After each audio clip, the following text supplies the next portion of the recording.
Olá, queridos, estamos no ar com mais um Conversa Pública, o nosso momento delícia de todo dia, né? Quando a gente pode estar juntos aqui para falar sobre temas que são importantes e são capazes de tornar o nosso dia a dia melhor. Hoje a gente tem um tema que é para lá de interessante, porque, segundo o Relatório Mundial de Saúde Mental da Organização Mundial de Saúde, 1 em cada 8 pessoas no mundo inteiro vive com algum tipo de transtorno mental, sendo a ansiedade e a depressão os mais comuns, representando cerca de 60% dos casos. Aqui no Brasil, quase 10% da população convive com ansiedade, enquanto a depressão afeta em torno de 6% da população.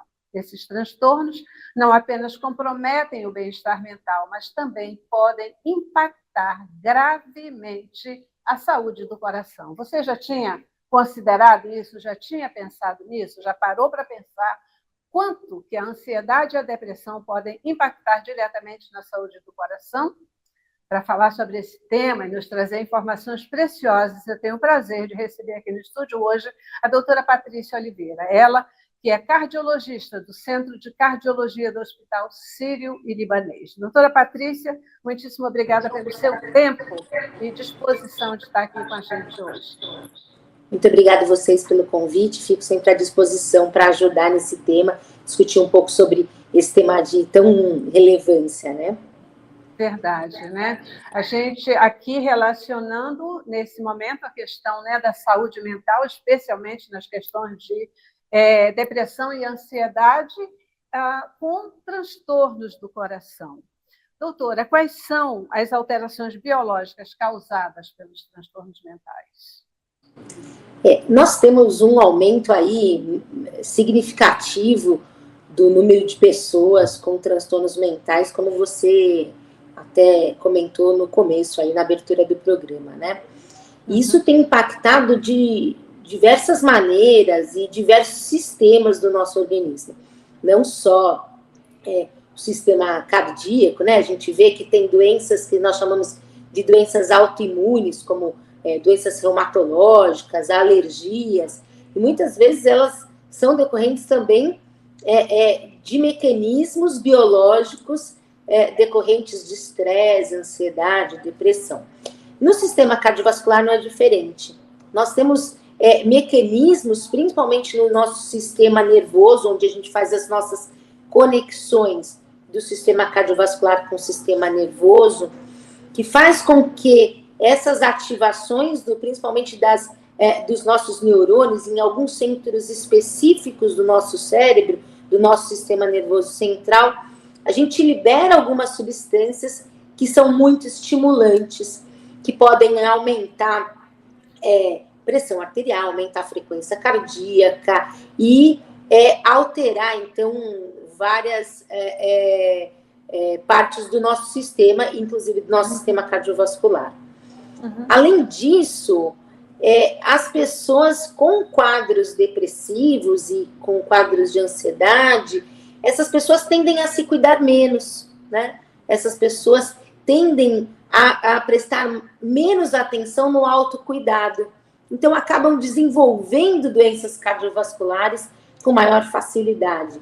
Então, nós temos múltiplos fatores, que nós chamamos de fatores biológicos, né, decorrentes aí da ansiedade e da depressão, que podem levar a desencadear doenças cardiovasculares ou agravar doenças pré-existentes. Tem uma frase sua que me chamou muito a atenção, porque você disse o seguinte, que para além de uma questão comportamental, o coração e o estado de espírito estão intimamente relacionados, né? Aí você afirma que transtornos mentais desencadeiam alterações biológicas importantes, mudando as vias de sinalização entre o sistema nervoso central e os órgãos. Eu tenho uma alegria imensa de falar com você hoje sobre essa correlação, porque por muito tempo se achou que depressão, que essa questão de ansiedade era piti, não eram reconhecidos como doenças e que pudessem impactar de maneira tão forte todo o nosso organismo, não é mesmo, doutora? Então, fala um pouquinho para a gente sobre essa sua afirmação. O coração e o estado de espírito estão intimamente relacionados. Nós estamos... a gente fala que assim, o estado de espírito, né? O nosso humor, a nossa motivação, tudo isso faz com que nós tenhamos liberação de substâncias no nosso sistema nervoso, que faz com que eu tenha correlação com o meu sistema cardiovascular.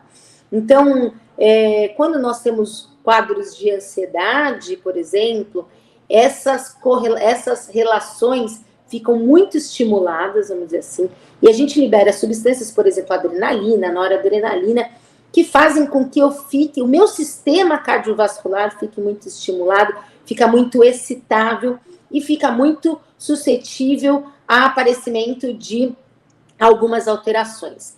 Então, quando a gente fala que as coisas, o nosso sistema, eles trabalham em sintonia, é porque uma coisa depende da outra, né? Então, eu tenho a gente fala do meu estado de espírito, do meu bem-estar, da minha sensação, da minha qualidade de vida e da minha percepção do meu bem-estar durante o dia. Então, essas coisas fazem com que a gente possa melhorar as nossas conexões nervosas e, com isso, a gente brinca, acalma o coração, né? Quando nós estamos bem, a gente acalma o coração. Exatamente porque essa sintonia entre o sistema nervoso e o sistema cardiovascular está mais tranquilo. É bem isso, né, que acontece. Perfeito. A senhora está falando e um outro paradigma, né, que tem, muitas vezes os cientistas dizem assim que a ciência explica a Bíblia. Nós somos uma emissora que nos baseamos em princípios cristãos, né?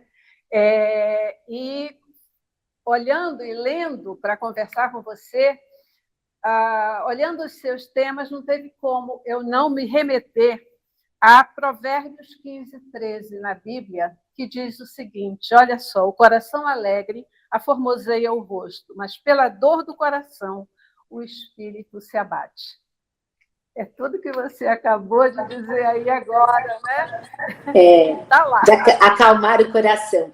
Sabe que a gente fica pensando, nós falamos até em espiritualidade, é um tema que está sendo muito estudado na medicina e na cardiologia. Hoje nós temos mesas de estudos. E eu acho que não é estudar a espiritualidade em si, falar ou religiosidade, alguma coisa nesse sentido, mas exatamente são princípios que fazem com que a pessoa ela se sinta bem, que ela acredite em alguma coisa, que ela tenha fé em alguma coisa. Então não importa, né, naquilo que ela acredita, mas se aquilo ajuda ela de uma forma, faz com que ela se sinta melhor, não é só do ponto de vista de humor que nós estamos falando. Nós estamos falando do sistema como um todo. O nosso sistema, ele é integrado. Então, nós temos, por exemplo, e eu falei no começo, as doenças autoimunes, como doenças reumatológicas, alergias. A pessoa fala, isso é uma doença, a pessoa está com uma alergia porque é um estado psicológico, ela ficou com um processo inflamatório. Por que isso? Porque quando a gente tem algum processo estressante, o nosso organismo, ele acha que aquilo, ele precisa liberar substâncias que são de defesa. Então, muitas vezes, a gente libera substâncias que nós chamamos de citocinas, que são substâncias que são inflamatórias para o nosso organismo, mas são células de defesa do nosso organismo. Essas citocinas, elas são liberadas em situações diversas, em situação de estresse, por exemplo. E elas agem de diferentes maneiras em diferentes setores do nosso sistema. E no coração, essas citocinas, elas podem agredir, né, elas inflamam diversas áreas, diversos sistemas. Então, as articulações, a pele, e o estômago, né? A gente fala, eu fico com gastrite quando eu estou muito estressada.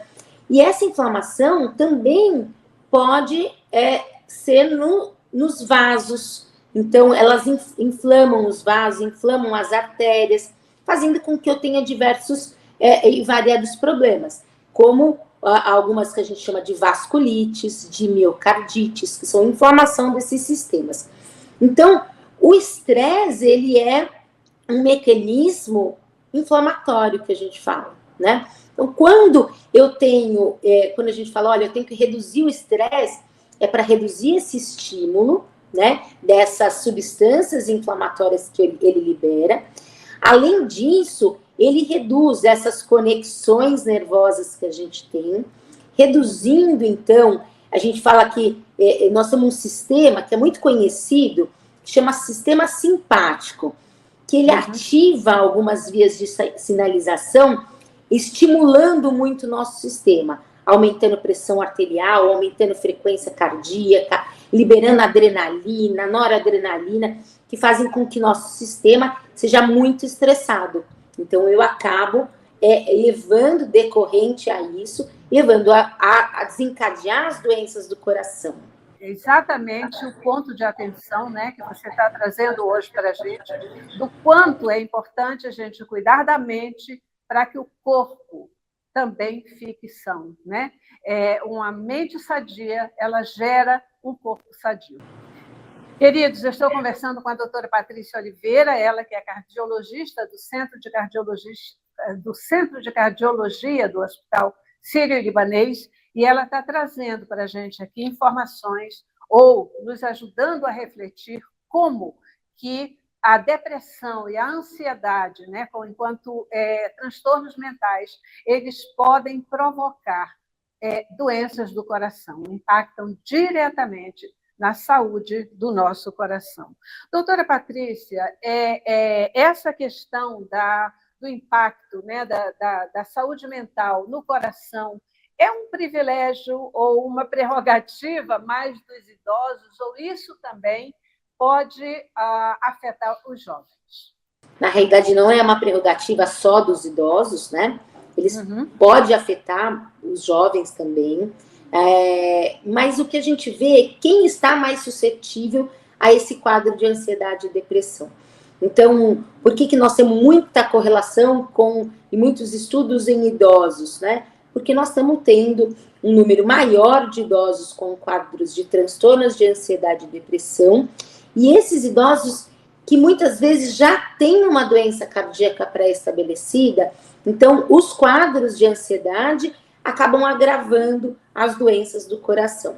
Os jovens, muitas vezes, eles não têm tanta essa manifestação porque eles não têm uma doença cardíaca pré-estabelecida, mas eles podem sofrer consequências por conta desses transtornos, tanto de ansiedade como depressão. Tanto é que a gente fala, olha, as mulheres sofrem mais do que os homens. Não necessariamente, talvez as mulheres lidem de uma maneira diferente com ansiedade e depressão em relação aos homens, né? Ou as mulheres são mais sensíveis, são mais suscetíveis. Então, eu acho que, pelo contrário, talvez as mulheres sejam mais diagnosticadas do que os homens, elas procurem mais ajuda do que os homens. Então, a gente tem parece ter muito mais quadros de ansiedade e depressão em mulheres do que dos homens. Então, tem algumas doenças relacionadas à ansiedade que são mais prevalentes nos idosos e mais prevalentes nas mulheres. As mulheres também, elas têm mais facilidade de expressar os seus sentimentos, né? Dizer que não estão bem. Os homens são mais durões, difíceis de admitir que ele está né, ou ansioso, ou depressivo, ou questões dessa ordem, né?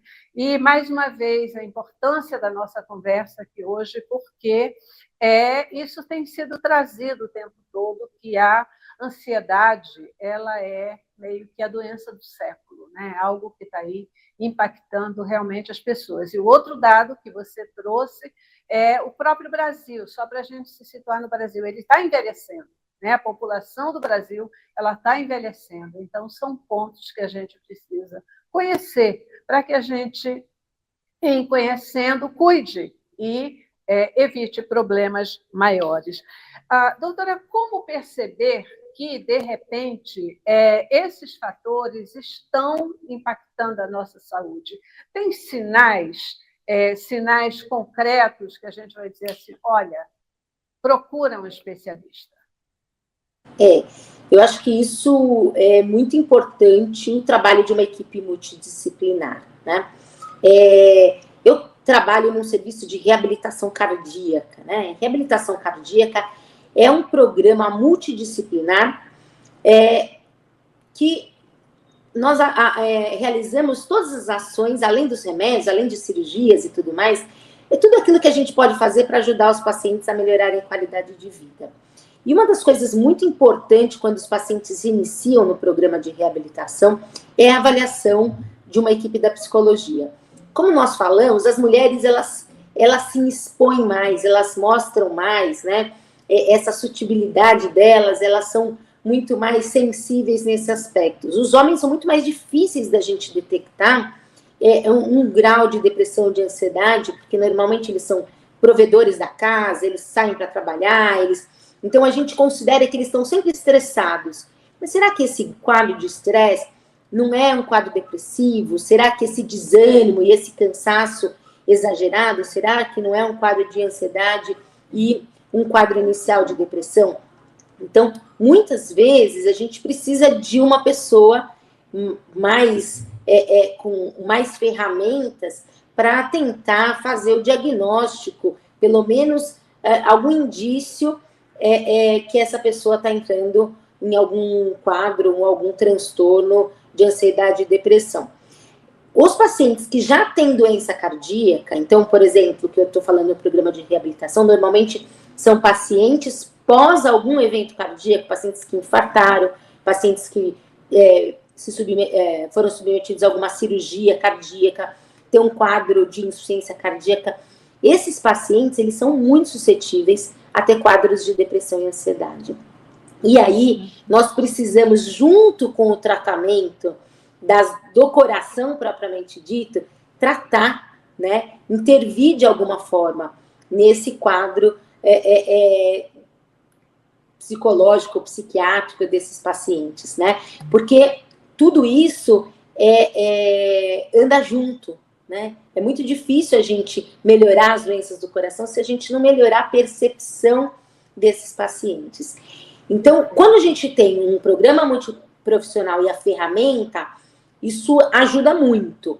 Mas será que alguma coisa que eu posso perceber nos pacientes ou nas pessoas que podem levar um indício que eu preciso procurar alguém?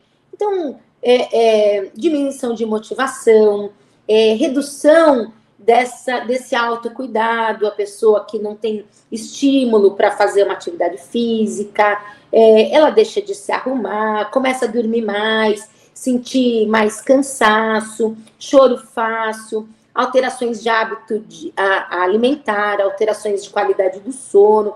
Então, essas coisas, elas podem ser pequenos sinais que mostram para a gente que essa pessoa, ela está com algum grau de ansiedade, de transtorno de ansiedade ou de depressão. Lógico que nós temos quadros depressivos, nós temos a tristeza por alguns momentos. Isso não quer dizer que essa pessoa tenha a doença, que ela tenha o transtorno de ansiedade ou de depressão. Mas nós podemos ter quadros pontuais agudos, que também são ruins para o sistema, né? Como um todo, porque elas também levam a algum malefício. Mas, assim, nós temos os quadros crônicos e os quadros mais agudos. Então, é importante a nossa percepção em relação a isso. É importante o que você está colocando, porque assim, não é porque uma pessoa está triste e pronto, ela está depressiva ou ela está com problema. A tristeza faz parte da vida, né? O que a gente tem que olhar é o período disso. Foi uma coisa pontual? Aconteceu alguma coisa que te fez ficar um pouco para baixo? É normal, né? Mas se isso gera uma continuidade e vira meio que um estado de ser, aí a gente começa a ter que ter atenção e realmente cuidar. Não é? A gente está falando aqui com a doutora Patrícia Oliveira e ela está trazendo para a gente, né, a percepção e a sinalização do quanto ansiedade e depressão são riscos para a saúde do coração. E a gente tem que cuidar do nosso coração, a gente tem que cuidar da nossa mente, de verdade. Doutora, o que é a síndrome do coração partido? A síndrome, na realidade, a gente fala que é um infarto-like, né? O estresse levando a essa liberação de substâncias que fazem com que a gente tenha uma redução do fluxo de sangue para o coração, porque tem uma constrição do vaso, e aí isso faz com que o coração sofra com uma redução do fluxo de sangue para o coração. Então, no infarto, nós temos entupimento das artérias que levam sangue para o coração. Nesse quadro, eu tenho uma redução do fluxo de sangue sem uma obstrução, sem ter uma placa de gordura, alguma coisa assim. Essa síndrome foi descrita principalmente no Japão, né? Onde ela era desencadeada, foi descrita principalmente nas mulheres, que tinham um estresse agudo muito importante. Então, elas faziam provavelmente essa liberação de substâncias por essas sinapses neurológicas que nós falamos, libera algumas substâncias de forma aguda, faz com que tenha uma constrição do vaso e reduz o fluxo de sangue, então, para o coração. Então, o coração fica atordoado, como se ele tivesse, como um infarto, por isso nós chamamos de infarto-like, né? Só que, na realidade, eu não tenho obstrução, não tenho entupimento de nenhuma artéria do coração, né? Isso, quando a gente faz o cateterismo, quando a gente faz o exame, vê que as artérias são completamente normais. Perfeito. E aí, a gente já caminhando para o final da nossa conversa de hoje, eu queria lhe ouvir sobre quais são os cuidados que a gente deve ter para manter o coração saudável. Nós temos que ter hábitos de vida saudáveis, né? Para que a gente tome conta tanto do nosso corpo quanto da nossa cabeça. Então, nós precisamos ter uma boa qualidade de sono, precisamos realizar atividades físicas, precisamos ter atividades de lazer, atividades que sejam prazerosas para a gente, tem que ter um autocuidado. Se tomar remédio, tem que aderir à medicação, aos horários de medicação. Tenha no seu trabalho, tente equilibrar o seu estresse com atividades, então, prazerosas no dia a dia e principalmente de atividades de lazer. E em qualquer sinal, se você estiver se sentindo menos motivado, sentindo que o grau de estresse que a gente fala muito acima do seu habitual, nesse momento precisa procurar ajuda. Uhum. E essa ajuda começa por que profissional, doutora? Eu falo que começa com qualquer clínico que possa te dar uma atenção, que possa te olhar de uma maneira integral, que isso já vai ser um bom começo, né? Quando nós vamos precisar, nós já temos doenças do coração, hipertensão, doenças, insuficiência cardíaca, infarto, nós precisamos de médicos especialistas, lógico, precisamos de um cardiologista. Mas, antes de tudo, nós precisamos de um médico que olhe o paciente como um todo. Maravilha, maravilha. É isso aí, queridos. A gente está aqui encerrando a conversa pública de hoje. Muitíssimo obrigada, doutora Patrícia, pela sua orientação, pela sua reflexão conosco. Eu acho que são dados que podem fazer diferença, de verdade, para a nossa vida e para o nosso dia a dia. Muitíssimo obrigada pela sua presença conosco. Obrigada, até mais. Obrigada a vocês. Até mais. E olha, gente, eu não resisto de terminar esse programa dizendo que o coração bem disposto é remédio eficiente, mas o espírito oprimido, ele resseca até os ossos. Até a próxima. Obrigada pela sua presença e participação conosco.